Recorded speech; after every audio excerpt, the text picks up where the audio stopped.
Mike. I'm Tom. And we are Velocities in Music, VIMTV, here tonight to talk with you guys about the new Plants and Animals record, entitled The End of That.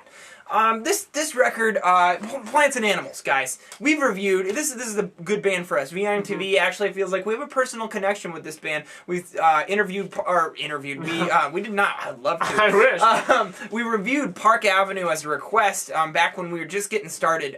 Really liked that album, and then we reviewed La La Land in 2010 when it came out, and now here we are, a couple of years later, reviewing their third album, The End of That. These guys are an indie rock, indie folk, but really more getting into that folk country sound now on The End of That. But this is their third album, and like I said, they're from Canada, Montreal.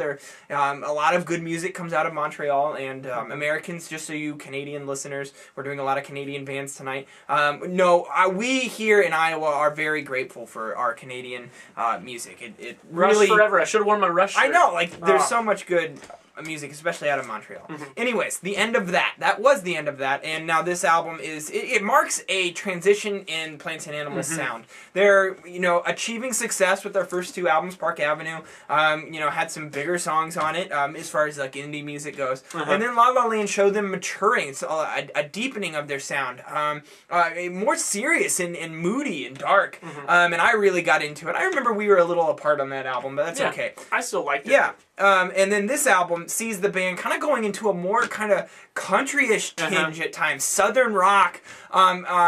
These guys have a jam band sound. They've always been able to make that jam band sound work for them. But on this one, they actually started a little bit different, where the first two records were recorded from jam sessions.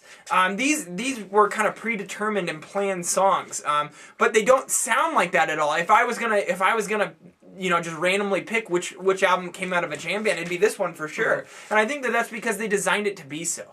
Tom, what was your take on The End of That sound? Well, I definitely agree with what you were saying, where the sound is moving. It reminds me a lot of the move that Band of Horses made when they made Infinite Arms. Now, obviously, they're different bands. They have different origins, and they're moving in kind of different directions compared to each other, but in terms of this, being their third album, they definitely are moving to a more country sound. I feel like this album just takes me straight to the South. Right. A lot more acoustic guitars, a lot more of that really raw, folksy attitude. But at the same time, these guys have always had much more of a jam band aspect to them, as Jake mentioned.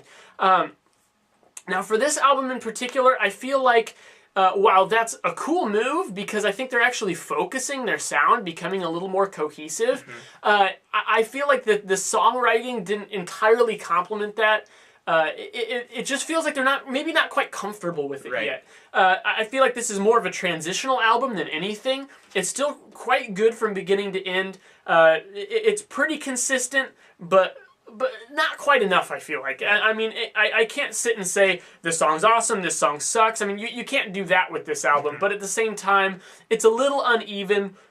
It's just, I don't know, it doesn't quite feel complete, and I think it's because they're moving their sound. I'll be interested to see what they do next more than anything. They're experimenting a little bit, especially when you look at track 5, Crisis, or some of the 2010. 2010 pretty much spells out the fact that they're transitioning just in the lyrics itself, and just how different that sound is for them. It's a louder song with much more just upfront guitar, and where before the sound was all dirty. This seems like you have more separation in the instruments.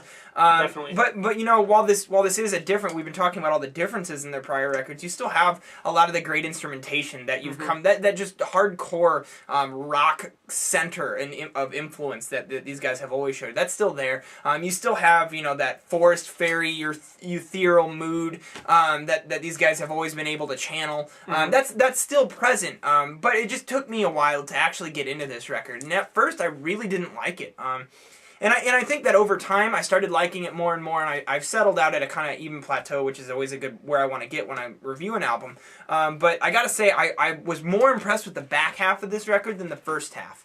I felt like the second track, The End of That, which is really folk country, it's the most country song on the album, I wasn't a big fan of it. That could just be a personal preference of not really being the biggest country fan.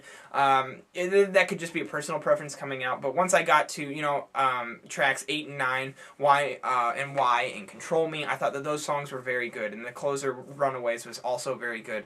And then the last track I want to throw out there is Light Show, track 4. Mm-hmm. I think that's one of the best Plants and Animals songs. I love it, yeah. And what I think is a shame is, both you and I have Light Show as a track pick. It's definitely a standout, but I think it's a shame that the 3 songs that come before it, how the album starts, I think are probably the weakest spots. Right. And so, yeah, it's hard to get through when the album starts with probably some of the weakest material that it has to give. Yeah, there are moments on this record where it just feels a little awkward in the songwriting department.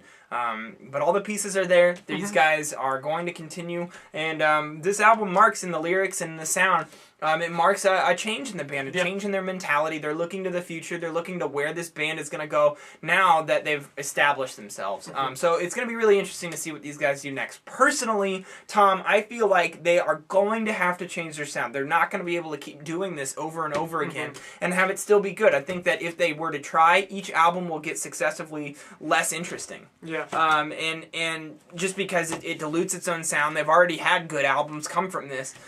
So, even if they were to make another high-quality record in that same vein, they're going to have to do something new with it. Otherwise, it's just dilutive potential. Look at Spoon.